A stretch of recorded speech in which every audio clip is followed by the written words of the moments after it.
What's up, everybody? Welcome back to the Sync Boys podcast. How are we doing? We're going to jump right into it. Cup final just started. We're going to start with the NHL. Um, so I'm going to go over the roads to the cup for each team. I think this is a big factor that we have to consider when we're analyzing this series. Starting with Colorado, they faced off against Nashville. UC Saros was a Vezina caliber goaltender, and he got injured before the playoffs started. The net was tended by David Riddick. Big save, Dave. He did not save a lot. I think he either got injured or he got pulled just because they were getting absolutely smoked. I think there was an 8-0 game in there or a 7-0 game in there. And Yeah, they had a close game. well, yeah, there was that multiple overtime game with the kid Connor Ingram, and he came in and he played really well, but you're playing against Colorado with a depleted Nashville team. You really never had a chance from the start. That was a sweep. Colorado's biggest test before getting to this game was facing off against St. Louis. St. Louis unfortunately suffered a Binnington injury. Binnington was on fire. I think he had finished the playoffs. I think he only played like 3 or 4 games, but he had a 949 save percentage. He was playing unbelievable. He got hurt, and once he got hurt, it's kind of Wait, didn't you kind get of hurt all by Kadri? yeah. I mean, well, remember all the death threats and all that? Yeah, you just said that. I don't know if you're a little bit low. You might have to move closer to your mic, but but yeah, that had to do with the death threats and whatnot. And the St. Louis fans were blaming Kadri for injuring Binnington, even though I think it was Callie Rosen was defending Kadri, and he kind of like they collided in front of the net, went right into Binnington. Binnington out with a knee injury. So they benefited from that, and then they swept Edmonton. Edmonton coming in hot after a big Battle of Alberta win, and they just couldn't keep up defensively. Colorado's that well-rounded offensively and defensively that they could shut down McDavid as well as put a couple goals in and seal victories real quick. Dude, really quick. I don't think we talked about this. What does the sweep of Edmonton say about the Flames? They're way worse than we thought. or Big dubs. Dude, I think Markstrom was a big factor in that series where he played phenomenal goal all year and then he played terrible in that series. He played bad in the Dallas series. And their defense, I mean, there's a lot of teams where this playoffs, especially where it's just can't really point at like one or two things. It's just like, well, they look good in the regular season. Why are they struggling so much in this area? And you can't really put a finger on it. It's like Markstrom had like a 925 this year. That's phenomenal. And he just shit the bed in the playoffs. Their defense was really awesome all year. They didn't play well in the playoffs. What if it was pressure? Because I mean, Calgary's like massive so much hockey in the regular season. No, I'm saying playing in the lead all the time. In the regular season, it's like average pressure when you're in the lead. But once you hit the playoffs, so you're saying that they took the lead most of the time in those games? I was going to say, I think there was a stat midway through the playoffs that if Edmonton scored first, they won like 90% of the time or something, and Calgary scored first on a lot of those games, and Edmonton still won. That went to 7, right? Went to 5. Edmonton fucking. Sorry, excuse my French. I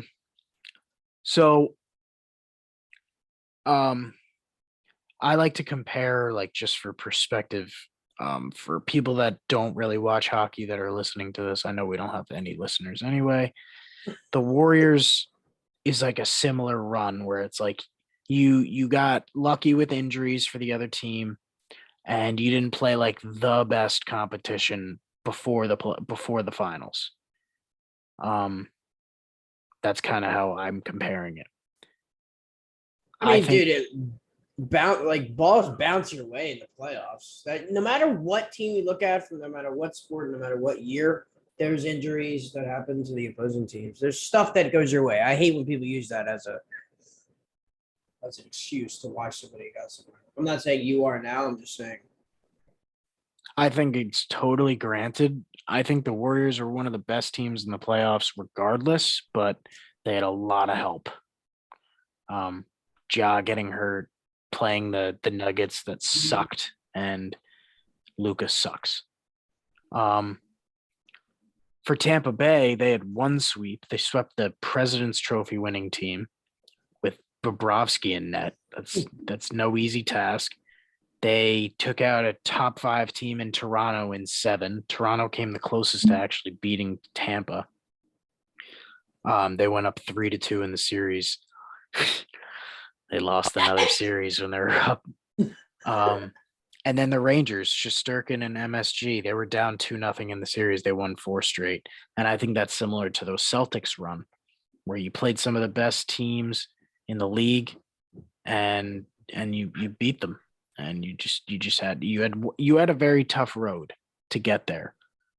And you did what you had to do. The differences, though, the Warriors and the Lightning have been there. They have that winning pedigree.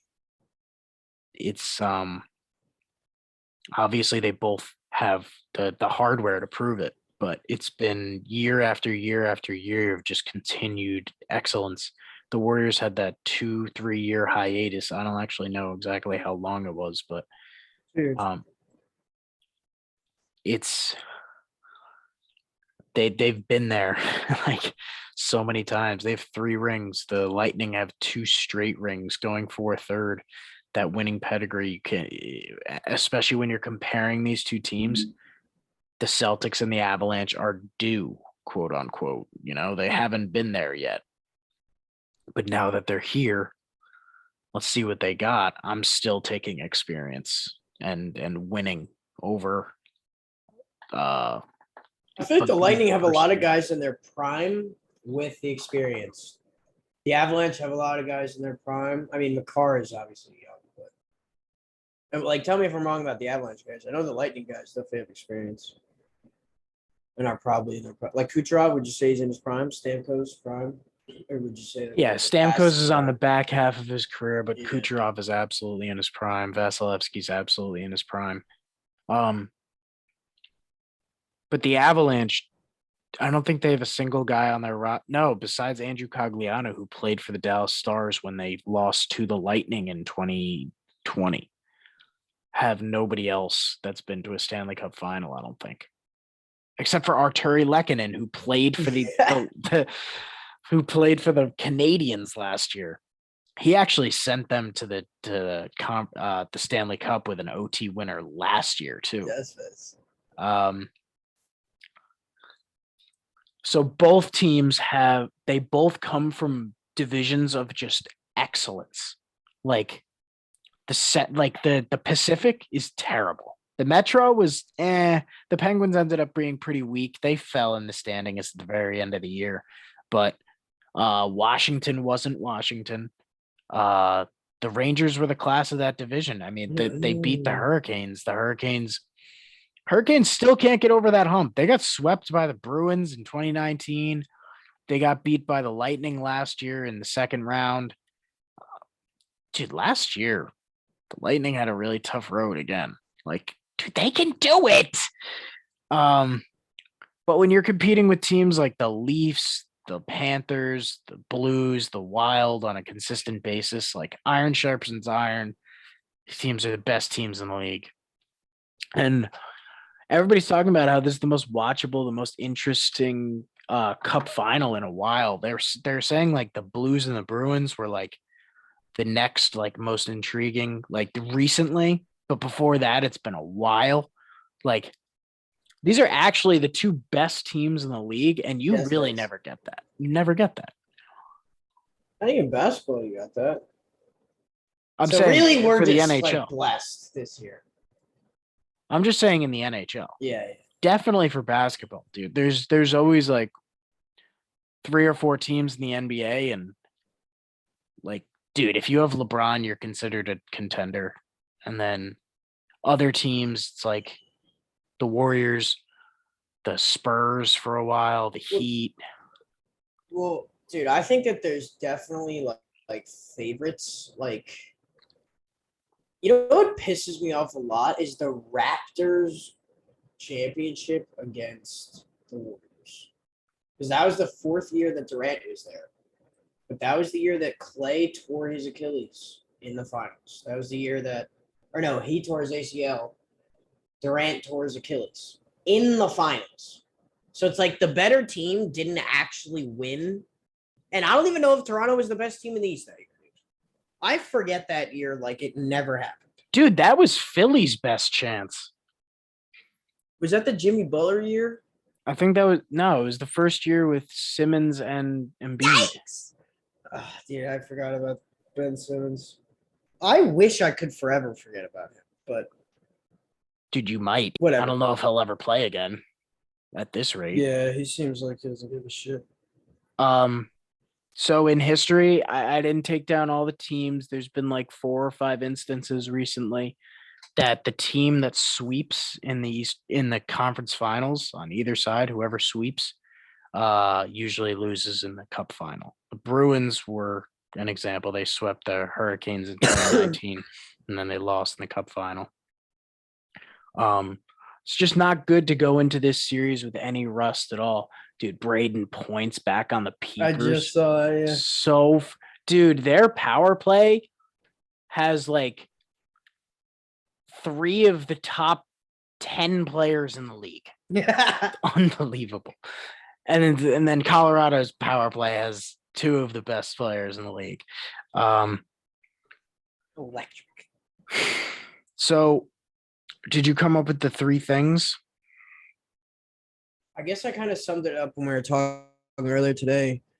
Well, one of the things.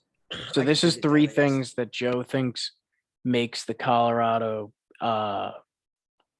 reasons that they can win. All right. The first reason, Jack, you've been saying this pretty much like every single game / series with the Avalanche, is that every year it seems like they have a chance to win, and every year they come up short. So I feel like they know that this has been probably their best chance so far, and I think that they have the experience, and I think that their hunger level is a different flavor. You know what I'm saying? I like to use flavor like a lot, like a different type, a different style, like a different kind of hunger. I like flavor better. Do you know what I'm saying? I think they're hungry. Okay. Yeah, it's a different type of hunger than the Lightning, for example. Yeah, definitely. But like, dude, Andrew Wiggins for the Warriors, it's a different type of hunger than the rest of the team does. Undoubtedly. And the Celtics have a different type of hunger, obviously. And dude, another thing is Boston in the NBA series doesn't have home court advantage, but the Avalanche do. Dude, I think if the Avs win game 1, they win the series, no matter what. No matter what. It's a hot take. That's a really fucking hot take. I don't know why I said it. Because the Lightning just came back from a 2-0 deficit in the Rangers series. And I said the same thing about the Rangers last series. So, yikes. Yeah, you were in the clouds about the Rangers.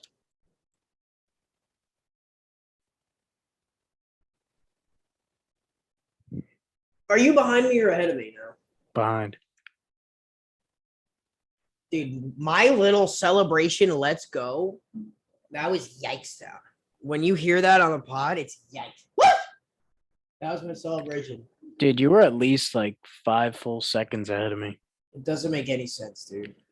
But ESPN and ABC are owned by the same company. But so Bowen Byram enters the zone. Rantanen just puts one on net, snipes under the glove far side on Vassy. the Landis guy actually puts it in. Oh, No way. yeah. It's like on the line when he puts a stick on it. Nah, it's just a greasy goal right there. Yes, yes. I took Colorado spread for this game. I took Kucherov and McKinnon to both have 2 points. I felt like, I like that's like a Jimmy Johnson. I do. I feel like, oh, this is another thing.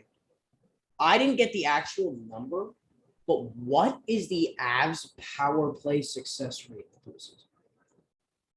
In the postseason? I can look that up. Like, I remember, dude, I forget what series it was. I think it was the Preds series where, I had the Avs -2.5, and they went up 2-0. The Preds tied it up 2-2, and then they quickly, dude, every single power play that the Avs had in that game, they scored.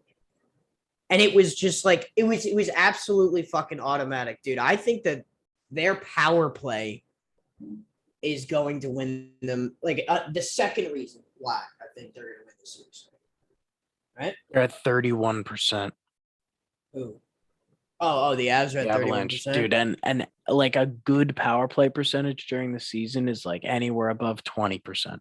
The Lightning is 22. Interesting.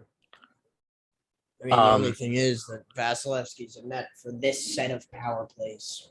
You know what I'm saying? So obviously that number is probably going to dip a little bit. That goal was a 5-on-5. Yeah. Do you have a third thing? I think McKinnon is the best player in the series. It's a good take. I think they're so. Oh! Dude, I think they're so fucking fast too. Oh my Like they are constantly pumping, dude.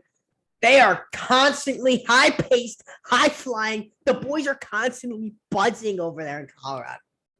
I'm over here saying it like I was preaching this from the word of God. Like I knew this before the series started.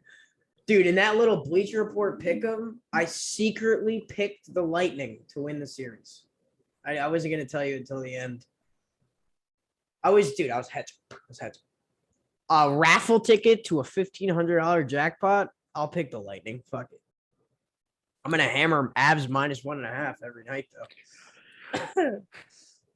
And I want the Avs, though.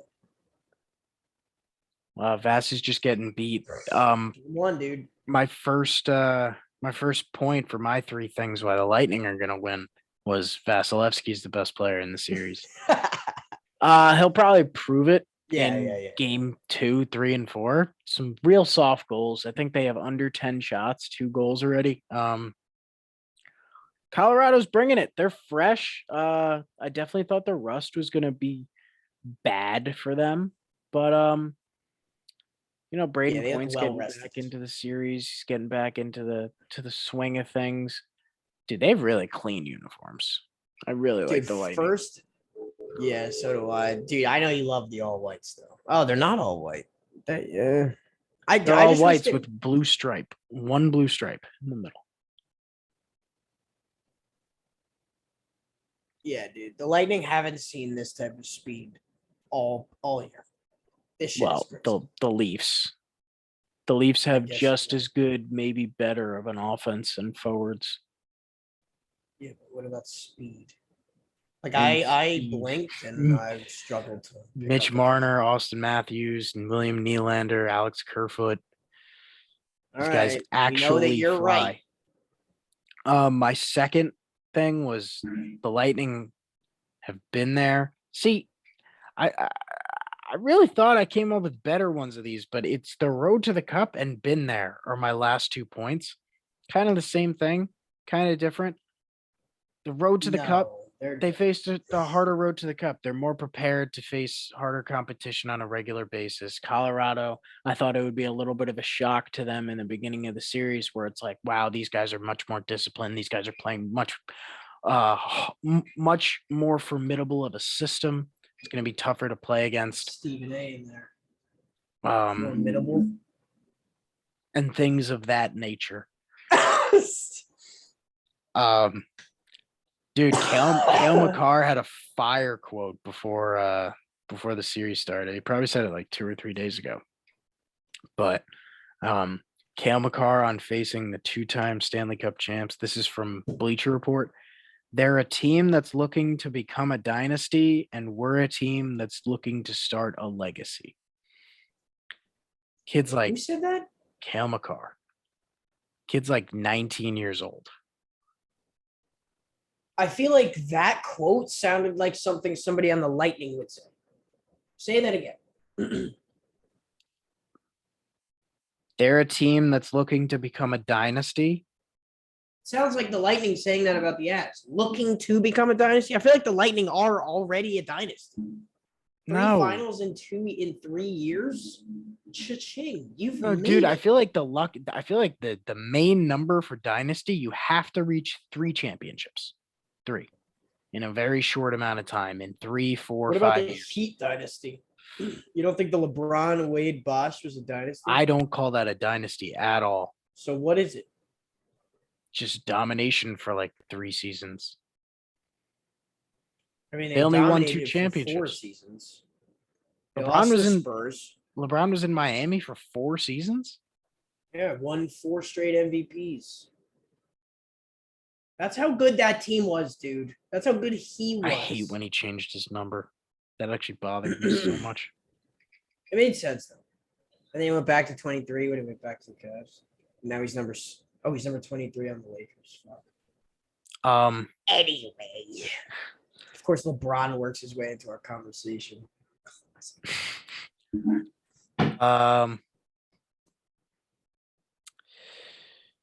Last thing I wrote down a bunch of random talking points, but is Tampa a fraud because the 2 teams that they beat to win the cup were the Dallas Stars in the bubble, who was like a team that got hot at the right time, and then the Montreal Canadiens, who is considered in like the StatCast era. The Canadiens are considered the worst team to make the cup final ever. Dude, that is a hot take. I mean, like coming in hot, I didn't know that was the case. You know, you think a team wins 2 championships in a row, you kind of just, you hear championship and you assume, oh yeah, they were the best team in the league that year. You still have to go through 4 rounds of. Yeah. I'm not trying to undersell the quality, but I am kind of wondering if I should be underselling the quality. Dude, that's crazy. I can't believe that shit. Especially knowing how bad the Canadiens were this season. I mean, who did they lose? They lost that guy that you just mentioned, right? Carey Price, Shea Weber.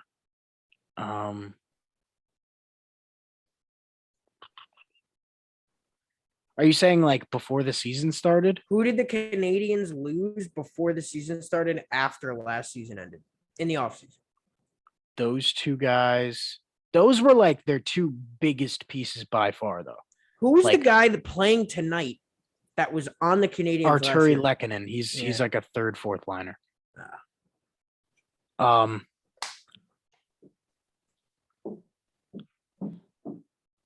yeah, dude, I can't believe it.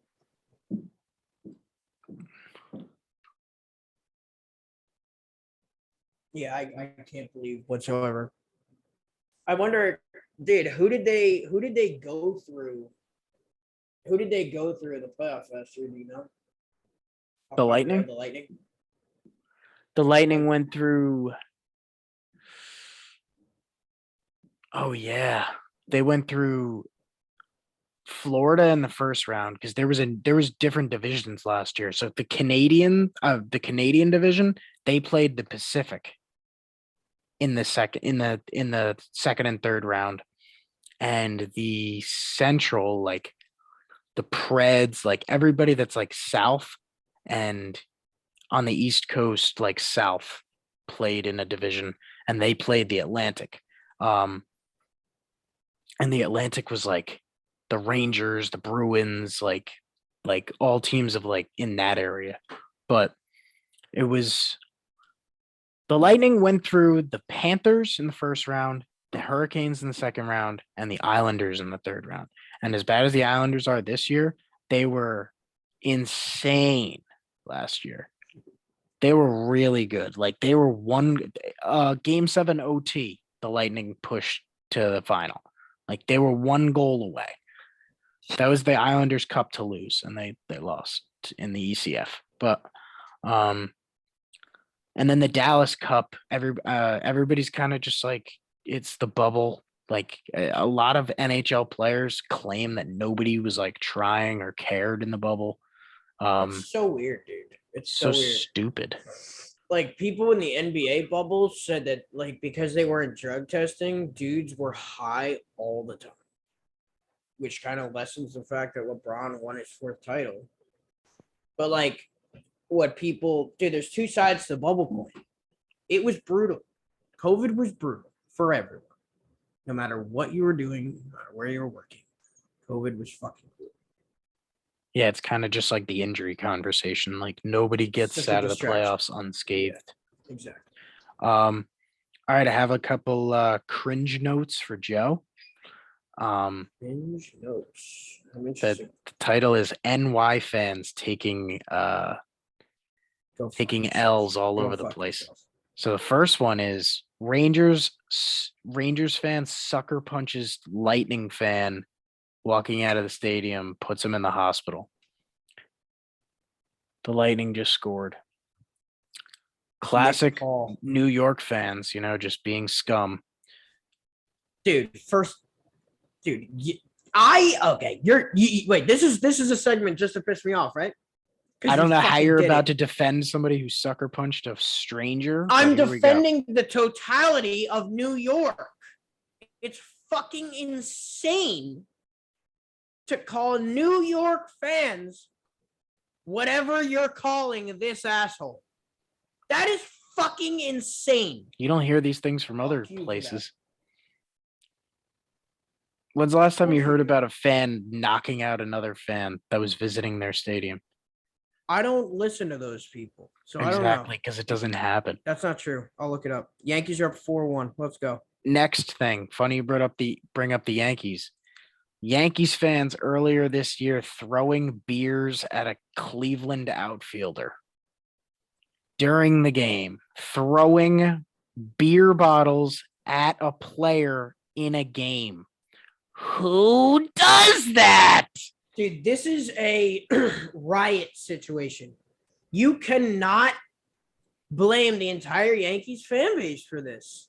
This is a riot situation. You see one or two guys throw a beer at a fucking player.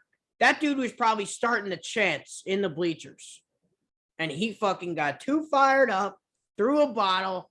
All of a sudden, all the assholes that wanted to be cool in front of their friends start doing the same shit. It's a heat of the moment. It's a riot. It's not real human. What's that word? It starts with like an S or a P, a paradox? Indefensible? No, dude. No, Yankee fans are the best in the world, dude. That's a tough take. Yeah, I think Aaron Judge has a home run. So I have a parlay. We need one more. The listeners, I have a parlay for Aaron Judge to hit 2 home runs, the Yankees to win by 4 runs, and also the exact score to be 7-1. It's the top of the 6th. The score's 4-1. And Aaron Judge already has a home run, I think. Let's go. Let us go. And the last instance was last season. The Yankees fan who caught a foul ball took the liberty of throwing the baseball during the play and hitting Alex Verdugo. You're just butthurt because he's on the Red Sox. That's it. That's the end of that story. You're Joe just here's a butthurt. Yankees fan, and he's just like, all right, there's no way that this person isn't a saint. And I tell them that some like heinous, egregious shit that they do, and it's just like, you're just mad because it was a Red Sox. But yeah, dude, what if he got hurt? Could have hit his head. Could have got a conky. But no, he was a Yankees fan. So I just want to wrap up the NHL segment with a little bit of NHL news. We didn't get to cover this the other day in our last podcast. Butchie got fired and Butchie got hired. Quickly, 10 days, or I think it was 9 days. Got fired. 9 days later, gets hired by Vegas. I don't think either of us are surprised he got hired, considering how everybody was saying that the Bruins were making a horrible decision firing him. 6 years, 6 playoffs. 670 win percentage. Dude, fuck Butchie. That dude seemed like a sad sack of shit on the bench. Yeah, I know you didn't like him that much. He just didn't get me fired up. If I'm not fired up from my couch over the coach, then Insane. I don't know why the players would be. All right. When the playoffs first started, I think it was speculated a little bit like, Barry Trotz is now available. He's gonna look good in a couple places. Winnipeg was targeting him pretty heavily. A couple other places, maybe Philadelphia. I think he turned down the Philly job. As soon as Bruce Cassidy became available, like it was like Trotz and then everybody else, and then Butchie becomes available, and it's like Butchie's like up here now. It's like he just gets taken immediately. Like, hey Jackie. She can't hear you. I'll tell her that you said hello. I was listening to the. Do you know John Tortorella? Let's go. Sorry, the Rays had first and third with 2 outs. Struck out. Do you know who John Tortorella is? Yeah, the ex-Rangers coach. Yeah. I mean, he was most recently he was Italian looking dude. He was the coach of the Blue Jackets when they swept the Lightning. Let's hire him today, right now. He's known to be like a real hard ass. Like a lot of the coaching in all sports is heading towards more player coaches and guys that get along with their teammates, motivation, team camaraderie. He is very much like an old school, like I'll bag skate you, like all this stuff. He was offered the Philly job, and Elliot Friedman on the Jeff Marek show, I think he confirmed that they're all officially offering it to him tomorrow. So I'm pretty sure he's going to be Philly's coach tomorrow. And last thing, the Devils are looking to shop their number 2 overall pick. I don't know why. So how long does it take before somebody's drafted and then like they actually hit the ice? It's like if you're not drafted in like the top 15, you're not playing in the first year. Like it's not like a rule. It's just like there are so little rookies that actually start. Is Makar a real rookie? No, this isn't his first year anyway. I'm misinformed. He might have won the Calder last year. I actually have no idea, but I think he was a rookie last year. And he did the Charlie McAvoy. He joined the Avalanche for the playoffs his senior year of college, I think, or sophomore year. Sick. He won. I think they won the title at UMass. He played for UMass, and then he went to play for the Avalanche, played in the playoffs. And then last year was like his rookie season. Dude, I think I just did something really bad. I gotta go. Just give me like 30 seconds. I think I know what you did. I'm gonna share with the class. Who's gonna hear this, dude? I don't know. I did it though. I definitely did it. I gotta go. I'll be right back. I think he went to Chart Boy. Yep. Takes off his headphones. He thinks you can't hear him, but forgets that the microphone is right in front of him. So with the Devils, comes down to I feel like they're shopping the number 2 overall pick because they've had a bunch of really, really high picks in the past couple drafts, and they got Jack Hughes, they got Nico Heuscher. They're making big, big franchise decision players on their team, and they feel like it's been draft after draft, or they've been struggling, like scratching, clawing, trying to get back into like playoff position, into contender position, back into the early 2000s, like it was with Marty Brodeur, and they've tried in the draft. Pavel Zacha, I think, was like a first overall draft pick or top 5 or something for the Devils a couple of years ago. He didn't pan out. He's like a third liner. He was really highly touted and recruited, and he didn't pan out. I think they're realizing that they want to get proven NHL commodities and assets for their team where, you know what you're getting. You're not taking a shot in the dark in the draft. Maybe you take like uh, the thing is that this year there's like 2 or 3 guys that are proven like absolute studs that are going to be sick in the NHL. And like there's this one kid, Shane Wright. He plays for the Kingston Frontenacs. I don't really know the other 2 guys, but I think one of them's name is Logan Cooley. Maybe that's next year. There's 2 or 3 guys this year, I know for sure. Just don't know the other 2 guys that are extremely coveted. Everybody wants them.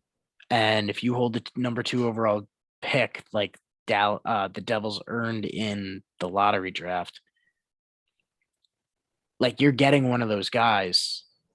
This pick is very, very, very valuable. In another draft where there wasn't really like a high recruiting class or something like that, the pick wouldn't be as valuable, and you just got a second overall pick. But I feel like they might be making a smart plan here where you're drafting. Oh, Colorado's on a 2-man advantage, 5-on-3.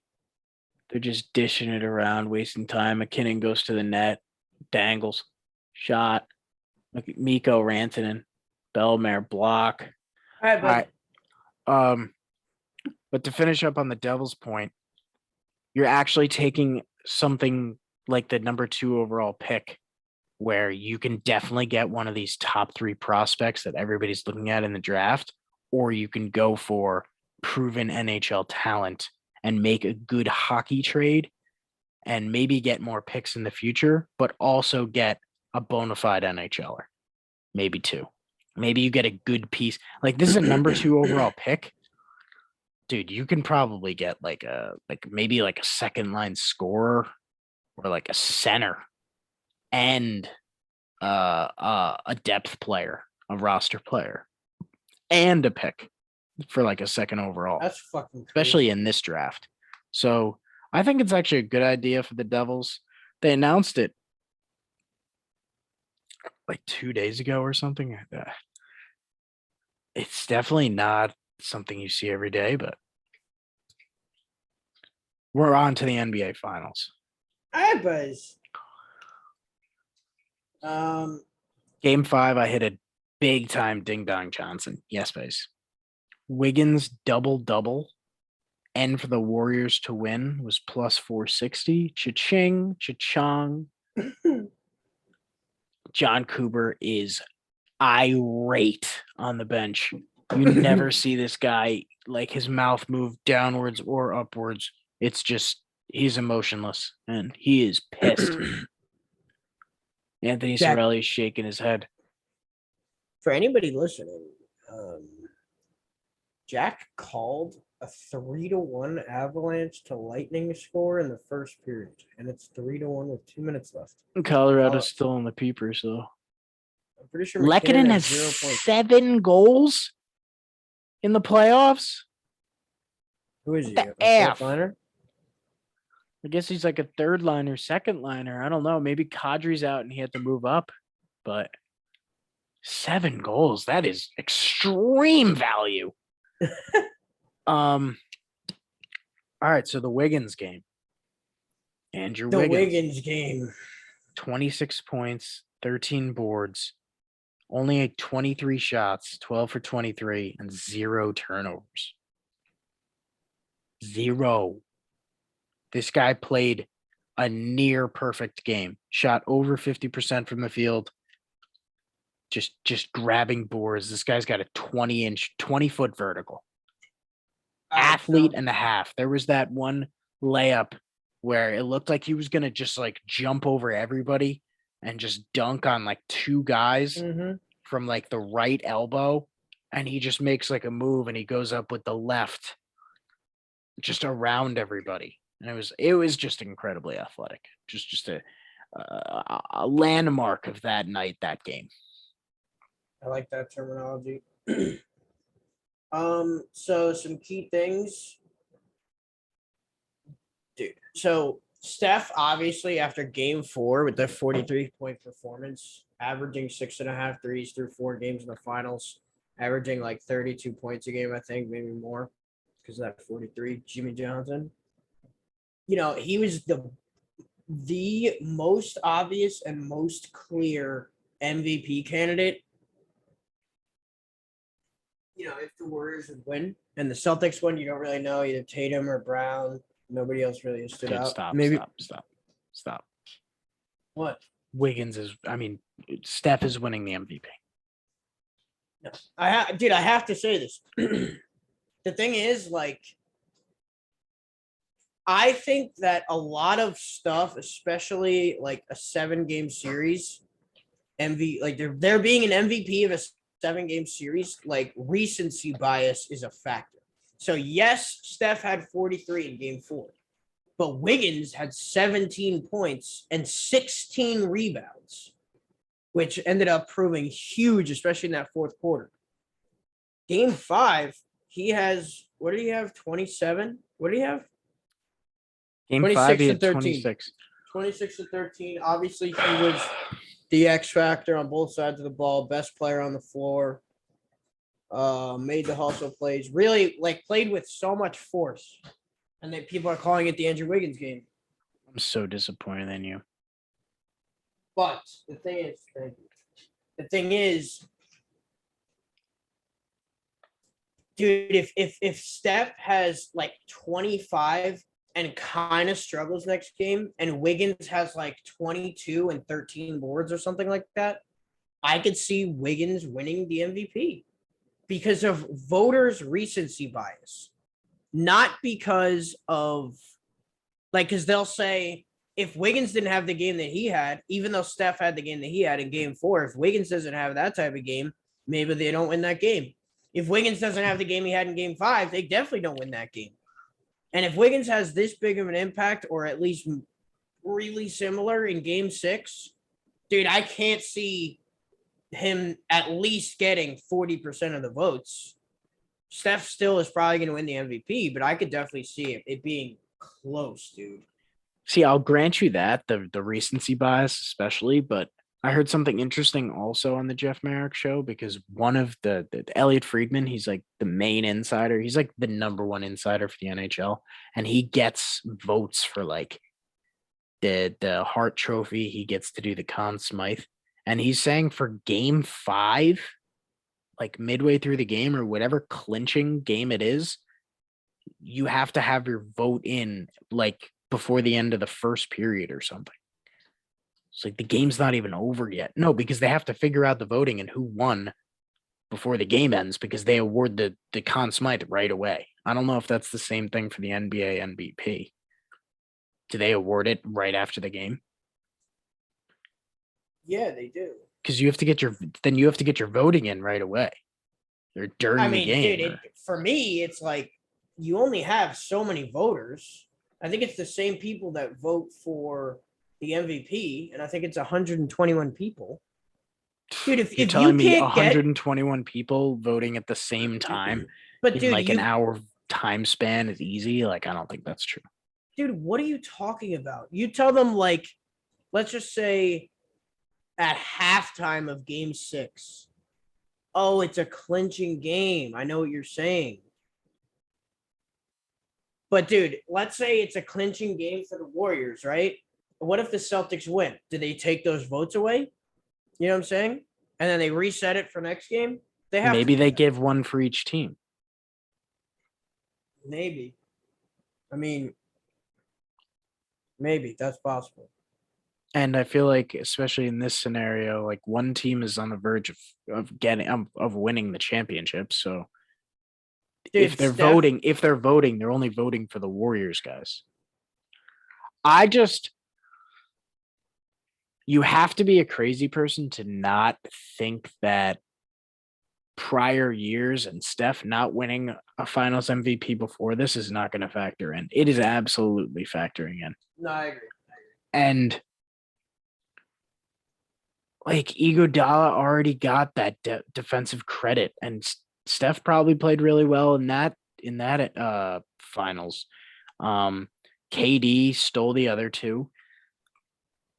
Dude, and you bring up the 143-point game. Like before that game, he was averaging 31 points. Like that's like there's only a handful of guys that have averaged 30 points in the finals. No, dude, you're right. So I would say it's probably 70-30 chance right now.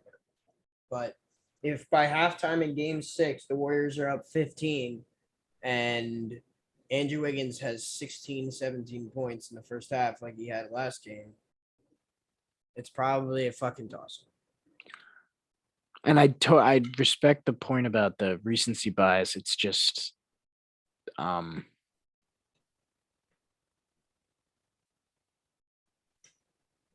totally forgot my point. It was actually really good.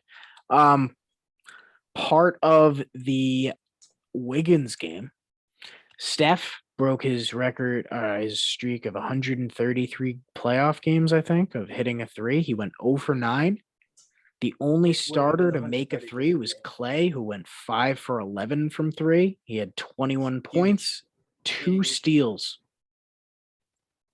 Big game from Clippy. He had a huge game. Dude, you said during the game, Tatum is fucking automatic. Like once Tatum gets going, especially from 3, the ball is barely touching the rim, let alone the net. He had 27 on 10 of 20 from the floor, 10 boards, 5 of 9 from 3. He had a solid game, dude. The only thing that he was lacking in was probably his assist because they rely on him to be a distributor. And in the second half, especially, I noticed that it was a lot of hero ball, like ISO Tatum. Next possession, ISO Jaylen Brown. And Jaylen Brown, dude, 5 of 18, 0 of 5 from 3. 18 points. A lot of it from the free throw line. Like, dude, they come out in the second half and the Warriors are up 12 going into the half, and they come out in the second half and Jaylen Brown gets fouled and then gets a steal on the next possession and goes back to the line. He made 4 straight free throws, and then all of a sudden, I think they went on like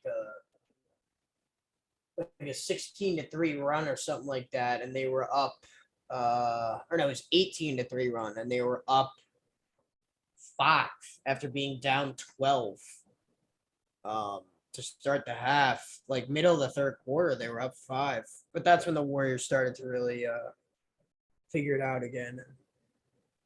But Jaylen Brown had a bunch of points from the line, but that's really the only way he was able to consistently score. Him shooting 0 for 5 from 3 was definitely uncharacteristic.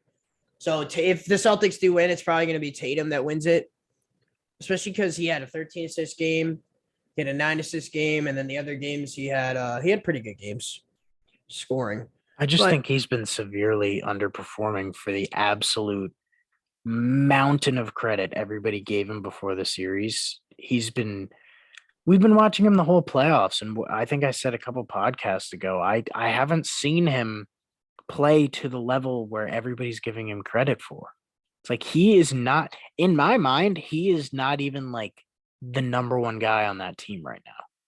I still think Jaylen Brown has been way more consistent and way more reliable. I'd even give Smart to go over Tatum.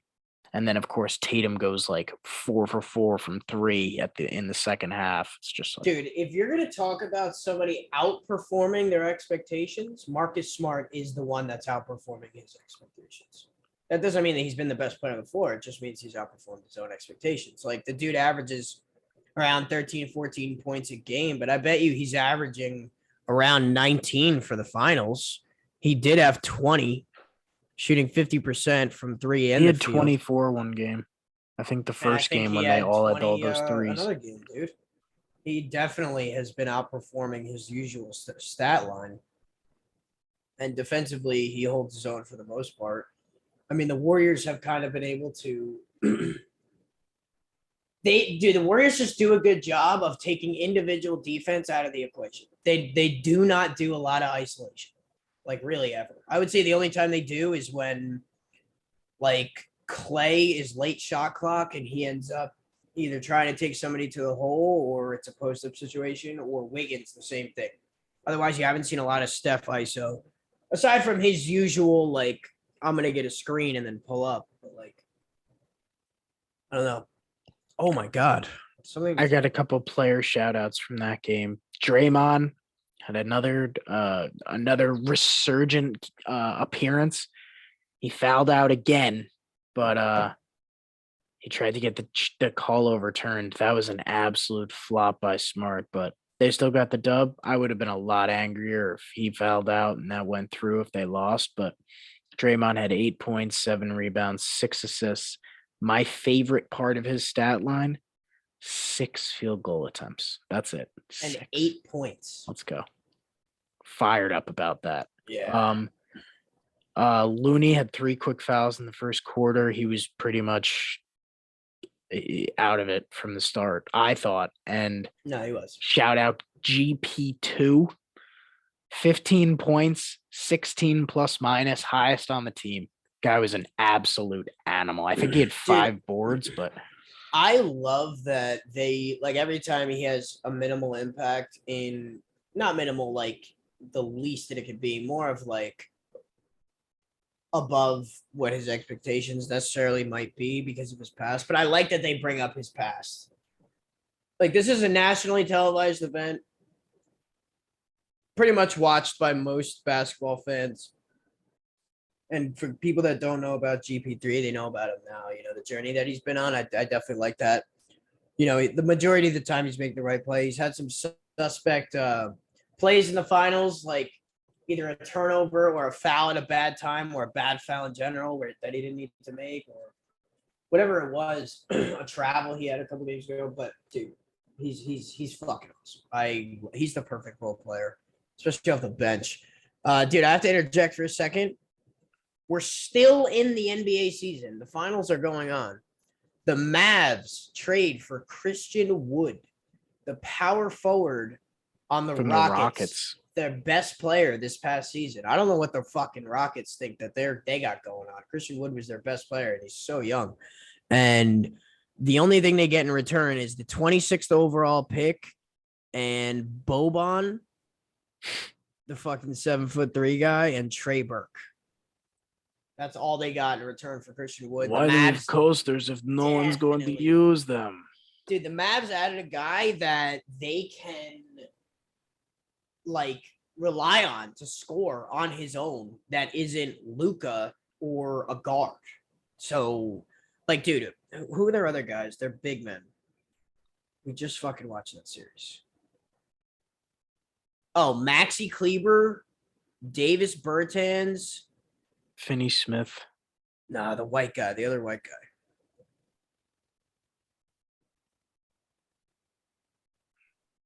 I forget his name, but anyway, none of those guys are able to create their own shot.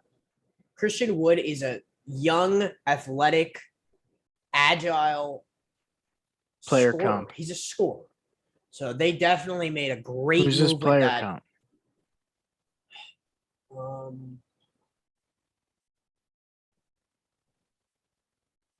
Like a mini DeAndre, Oh, like his game style. He could shoot threes.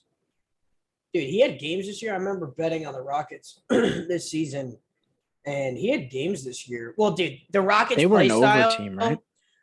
Yeah, dude, big time. The Rockets play style was we're gonna fucking shoot 53s a game. I don't give a shit.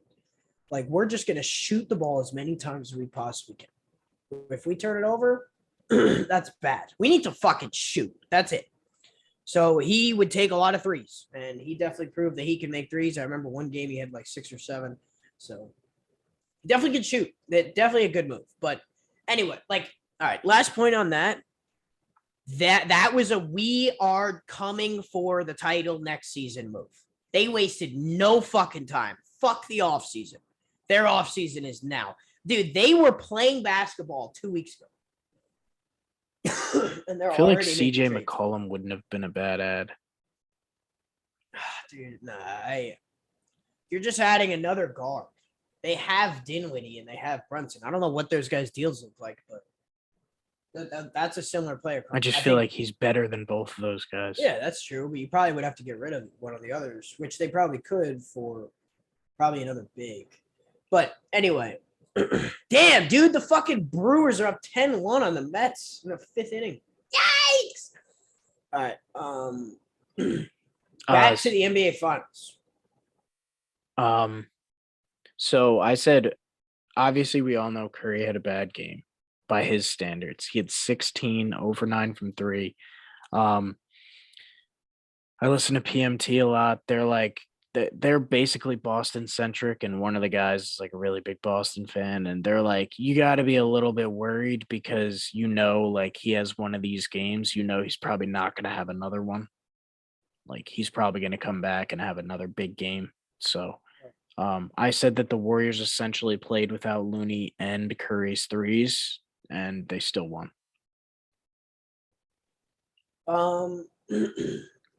Oh, I want you to guess how much time GP2 had.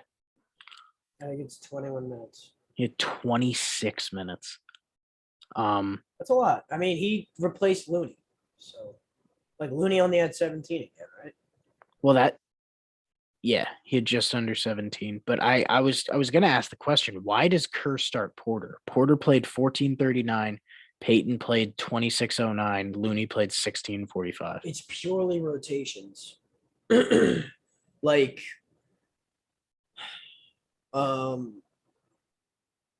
a reason why, for example, Curry always plays the whole first quarter and the whole third quarter. And Clay will come out with 4 minutes left in the first quarter. So that when Steph goes to sit down, Clay only played 8 minutes and played 4 and sat on the bench for 4 minutes. So now he's warm, but also rested to go in and carry the load, scoring and handling basketball. And that's Poole comes into the game with 3 minutes left. They sub out Clay for Poole, I'm pretty sure. But in terms of Porter and Looney, it's you play Porter for 4 minutes and then you bring in Looney when the bigs on the other team have already been playing for 4 minutes. Looney comes in fresh, and those bigs are going to come out of the game, and they're probably going to go small. So you have Looney as an advantage because Robert Williams plays in short spurts. He doesn't play whole quarters. He doesn't play 10 minutes in a row. He doesn't play 8 minutes in a row. So now you have Looney on the floor without having Robert Williams in the game is kind of the idea behind it. Sometimes he goes sooner, sometimes he goes later with that substitution. But I think that's why he does it. Because Looney clearly has a bigger effect on the game than Otto Porter does. So that's what I think. It's all about matchups. But what do you think? Do you have anything more for Game 5 or? Yeah, I got a couple more things. Wiggins' defense. It was the Wiggins game, dude. He shut people down. He was opponents were 0 for 3 shooting on Wiggins in the fourth quarter. Just shutting it down when it matters most. Only 3 field goals. I was very surprised to hear, but they were probably trying to get away from him the whole game. And if I could run through this real quick, I am full-fledged fighting with Celtics fans on Twitter. I'm like Joe with the Bruins, where it's that's my team and he's being supportive and he gets emotionally invested. Now that's me with the Warriors. It's fuck you, Draymond's good. People complaining about the refs, especially this game, dude. You know how many times I saw the first comment being on the post being oh, like the Celtics weren't getting all these calls and whatnot. And then one person below it, it's just like Boston had 18 turnovers to Golden State 6. They had Boston missed 10 free throws. The Warriors had 28 fouls to Boston 16. It's like you had every opportunity to win this game, and they're complaining about the Clay push off when Marcus Smart acted like he got shot from across the floor and he skated all the way to the goal line. I'll call it that. Baseline. And Clay's just like, you look like an idiot. Bang. And then the pool flop. Dude, he got whacked in the face. You think he's not going to react like that? It's just like in hockey when you get high sticked. It's like, oh, you got tapped on the face by a stick. You're going full speed. You could break your nose. You could start just gushing blood. Like, this isn't slow motion sports. Like, oh, dude, that's another thing. Were we talking about it's this like, why no? did he do that? Why are you swiping at his face? You can't do that. Wait, didn't Marcus Smart or whoever that foul was called on, didn't he have the ball? Yeah. No, like, yeah. Why are you swiping down when you have the ball? Poole was like this, like defending him and like in his face, and Smart was like holding, and he was like, he literally went like this. What are you doing? Why do you think you could get away with that? Celtics fans got me riled. So, dude, Van Gundy, when he does the games, is always talking about flopping. How players get fined for flopping. But I haven't seen somebody get fined for flopping. I don't think he says they do. I think he says they should. Well, it is a rule. Dude, there's at least like 10 flops a game. They don't get called. Yeah, but at the same time, like the flops that do get called because they were called, is that not a flop? You know what I'm saying? Well, do you think they're going to go back and review it, or they just want to let it die? I don't know, dude. I don't know the rule, to be honest. But anyway, flopping is going to be a part of the game until something major happens, which I'm sure Adam Silver will figure it out. Someone's going to hurt themselves flopping, like really bad. Their spine or something. Last thing, Warriors went small for the majority of the game. They even forced the Celtics to go small. There's a big chunk in the game where Grant Williams was the only big on the floor for the Celtics, and it was apparent that they couldn't keep up with the Warriors, and the Warriors just keep running around, keep running their offense. They shut down. Besides Steph not being able to make threes in the beginning, like I didn't realize he just wasn't going to have a good shooting night altogether, and it was going to be like that was going to be like a big storyline. But early on in the game, I recognized that they were face guarding Steph like at half court, and played him totally differently. And as soon as he passed it, they're just like I don't care if there's 3 guys on the Warriors about to do some globetrotter shit like alley-oop, alley-oop, alley-oop. No, you're not getting the ball in the corner. No, I'm following you all over the floor. Like that was frustrating to watch, especially needing Steph to hit 6 threes. So, like, that's how the NBA figured out that you have to guard Steph Curry, and that's why he went to the gym. That's why he really worked on his strength, got bigger visibly, and he is stronger in general. You could tell by his ability to take contact or, bring his own contact when he's going for a layup, whatever it is, rebound.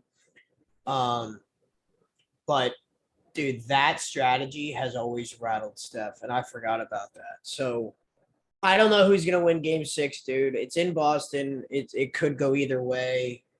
That the refs are gonna have a say in it no matter what. But if the Celtics guard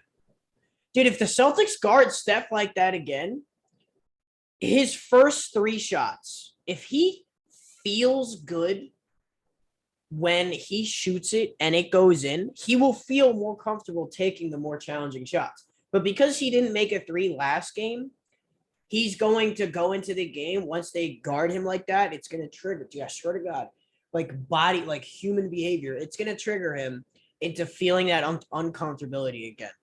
So if they don't get a big game from like Clay and Wiggins or Poole and Clay, like one of the other scorers or two or three of the other scorers, then they're going to lose, dude.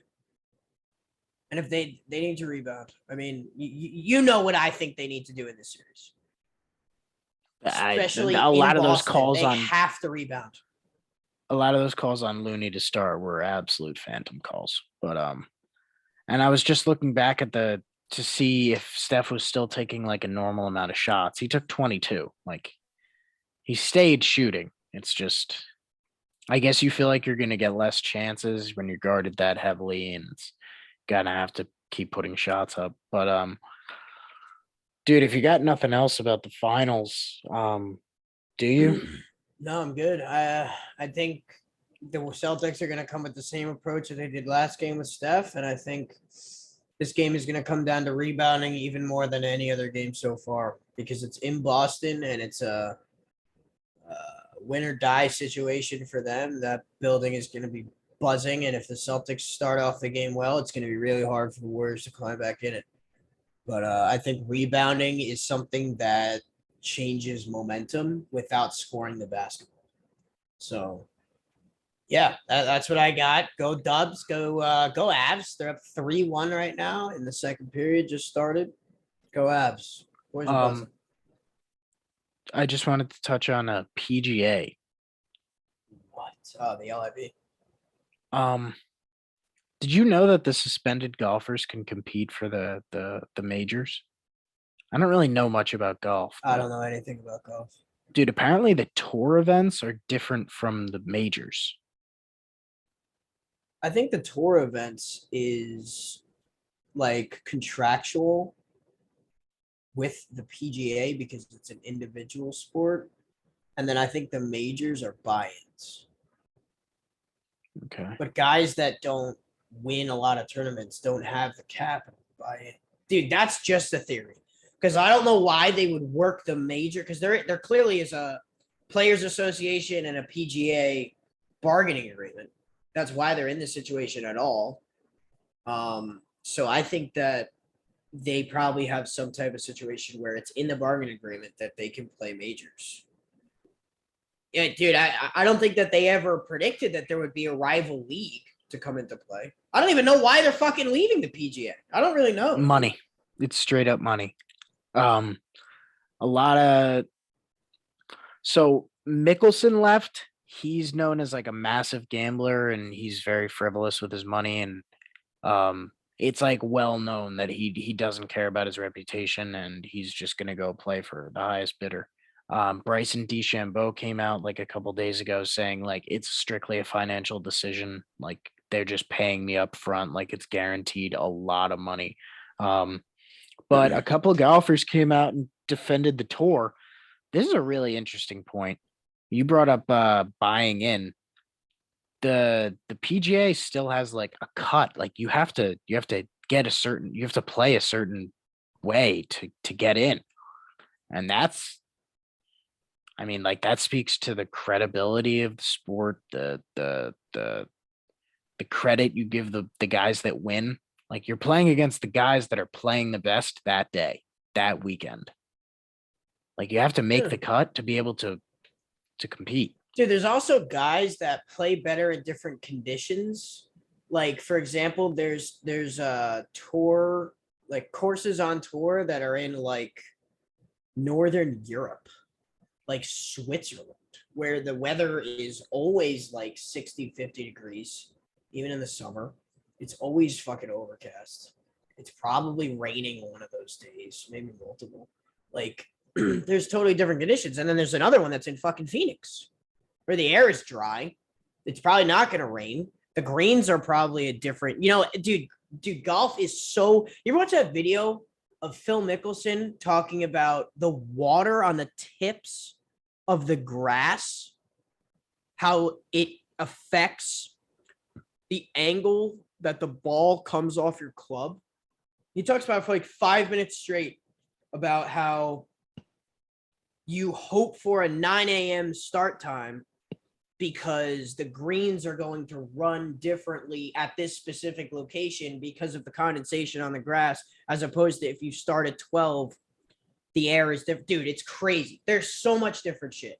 All right, so that's a preferred start time, and I feel like that happens only on the first day because I've been following golf a little bit more closely the past couple weeks, and it seems like the better you do, they start to like narrow down who you play with. Yeah. So I think Rory, Justin Thomas, and someone else last week were all three on top. They're all like really big name golfers. And it was like the last day. I think they run from Thursdays to Sundays usually. Every time.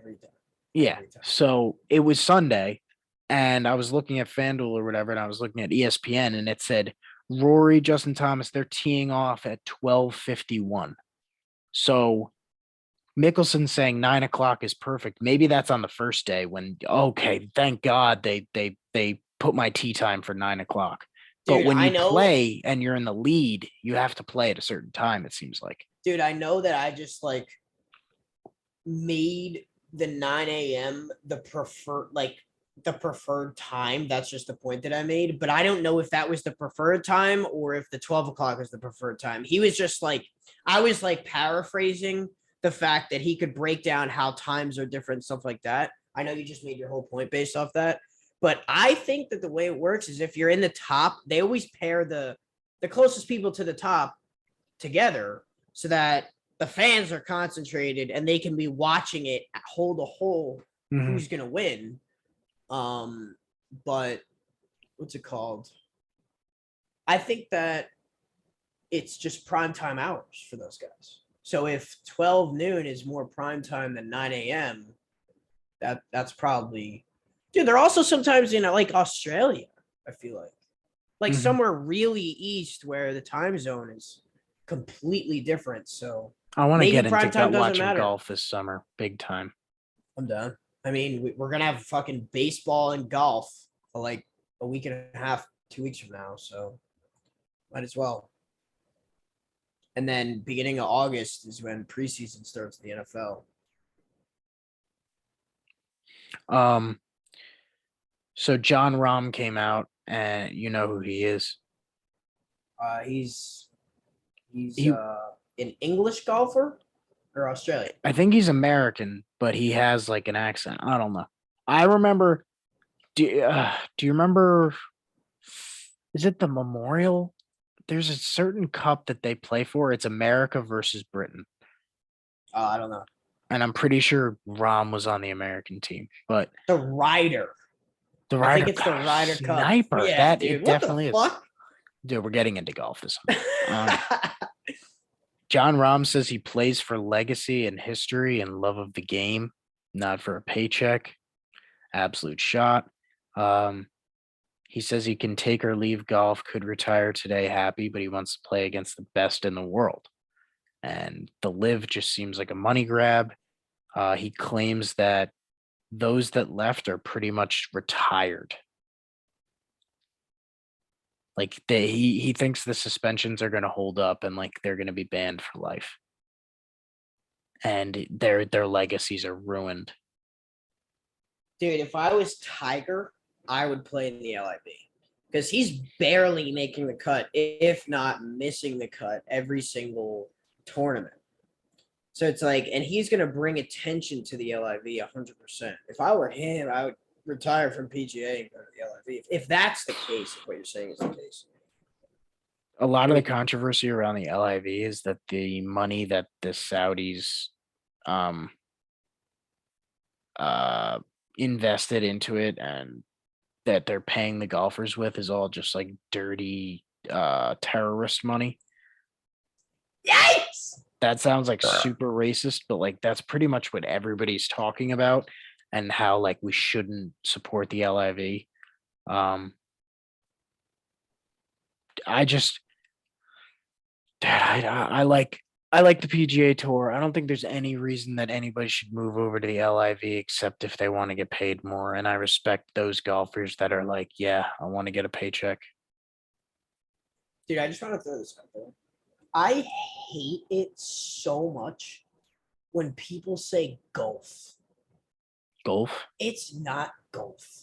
Like, I'm talking about American accent people that talk exactly like we do, that just ignore the fact that it's golf with an O, and they just say golf. Fuck you, dude. No, fuck that. Wow. That's a hot take. It's flaming hot. That's like saying bossy ball. Nah. All right, whatever, dude. If there's no reasonable comparison. All right, let's check on the Yankees before we end the pod. See if I'm gonna be the richest person alive. Sox are up 8-1. Classic. Yankees are up 4. So pretty much Aaron Judge looks like it looks like he's gonna be due up soon, if not next inning. Because he only has, last time I checked, he had 3 at bats, 1 home run. He has no walks. All right, anyway. You ready to wrap it up? Verdugo just hit a 2-run Johnson. Verdugo getting some love on this pod. Go Sox. Sox kid. All right, this is the Sync Boys podcast. Follow us on Instagram at CINQ Boys. Follow me on Twitter. Bruins JC. BRUINS JC. I'm pretty good follow, I think. We are watchable on YouTube. We are listen toable on Spotify. Same spelling. And we're still growing. Subscribe. Tell your friends. Go Bruins. Go Seas. Yikes. Why did I just say that? Go Warriors. Get out Oh of my here. God. Big time pitters I just showed. All right.